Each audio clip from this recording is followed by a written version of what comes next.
Last time on Quiet Night, the genie kept his word.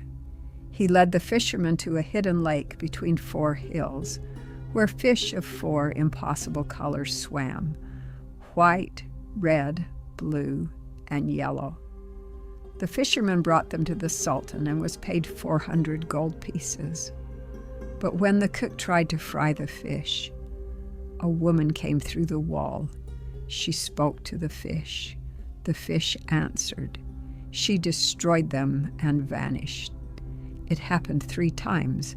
Each time a different visitor came through the wall. The last was an enormous dark figure who spoke in a voice that filled the room. The Sultan had seen it with his own eyes, and he had made a decision. He was going to find the source of the mystery himself, alone. The Sultan summoned his Grand Vizier. "I am going out tonight," he said. "Alone? You will stay here and manage the court in my absence. Tell anyone who asks that I am unwell and cannot be seen. Do this each day until I return." The vizier tried everything. The Sultan was the most powerful man in the kingdom. He should not be wandering alone through unmapped territory at night. What if something happened to him? What about his safety, his dignity, his responsibilities? The Sultan listened to all of it. Then he took off his royal robes and crown, put on plain traveling clothes, strapped a sword to his belt, and when the camp fell quiet, he walked out alone into the dark. Some questions cannot be answered by sending someone else to look. Some things a king has to see for himself. He walked through the night. He climbed a hill.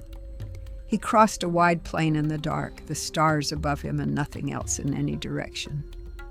As the sun began to rise behind him, he saw something in the distance that stopped him in his tracks.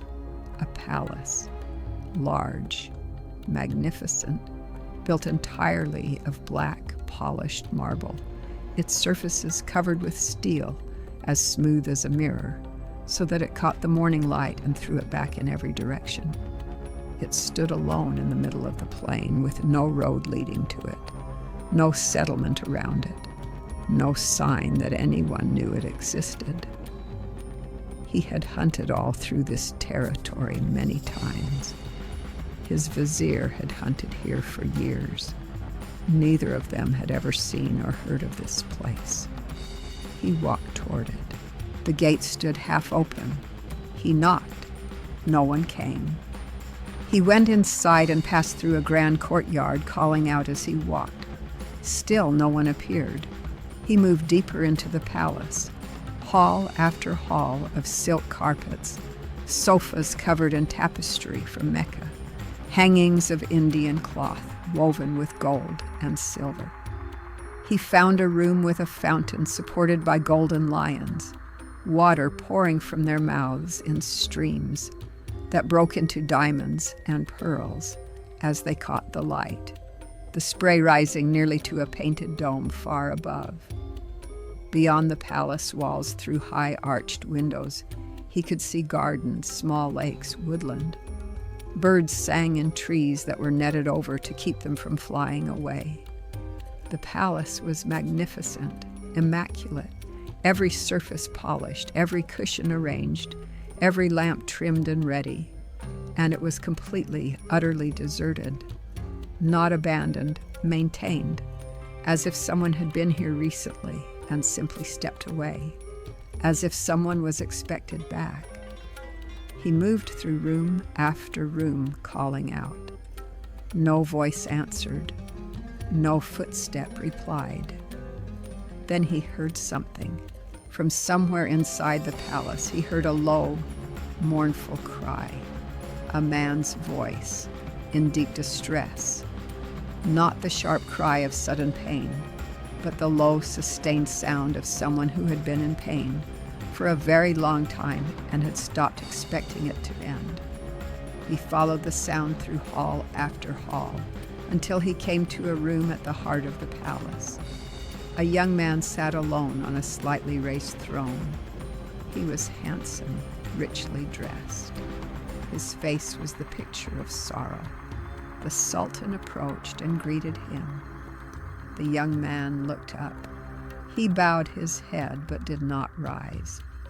Forgive me for not standing to receive you. I cannot. The Sultan sat beside him. You clearly have your reasons, he said gently. I heard your cry of grief from far away, and I have come to offer what help I can. Tell me, whose palace is this? Why does no one live in it? And what has happened to you? The young man looked at the Sultan for a long moment.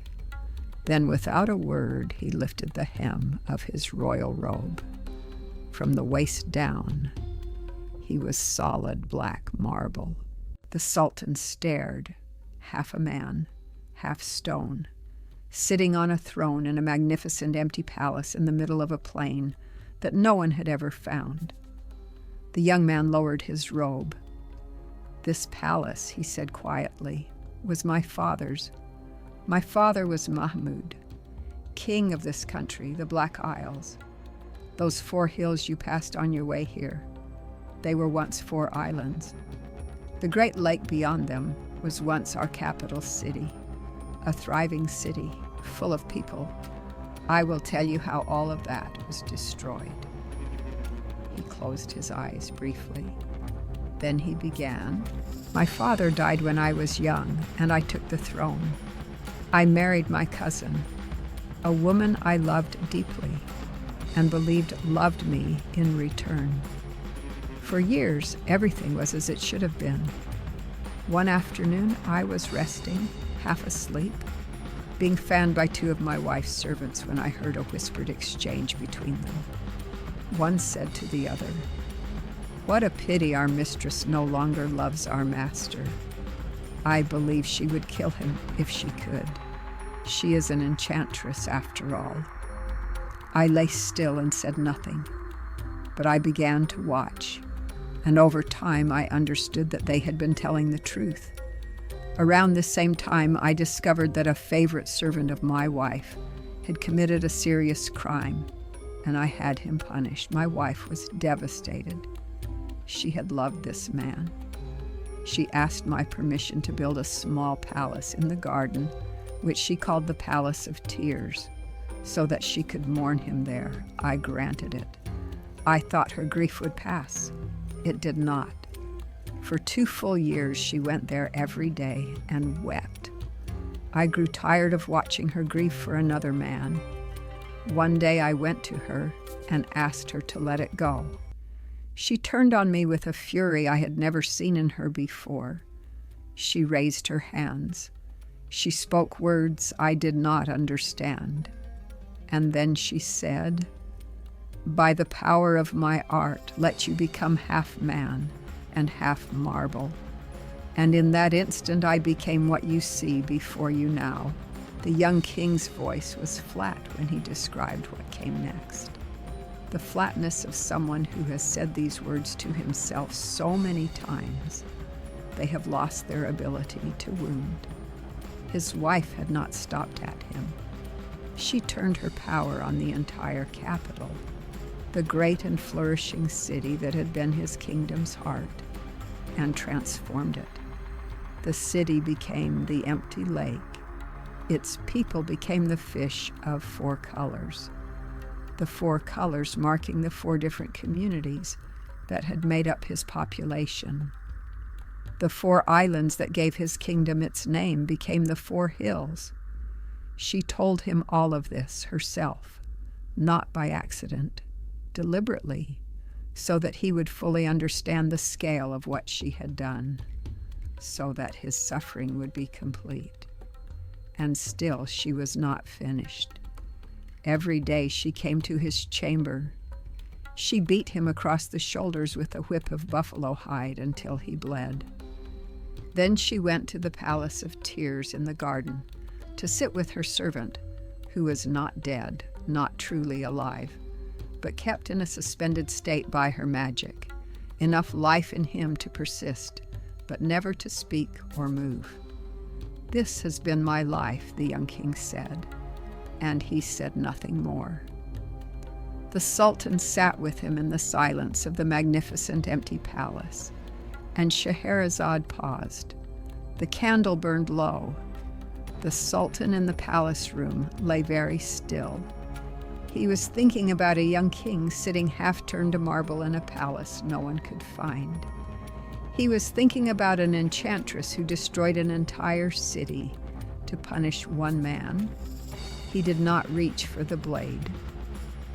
Next time, Scheherazade said softly, I will tell you what the Sultan decided to do about it. Dawn came, and she was still alive.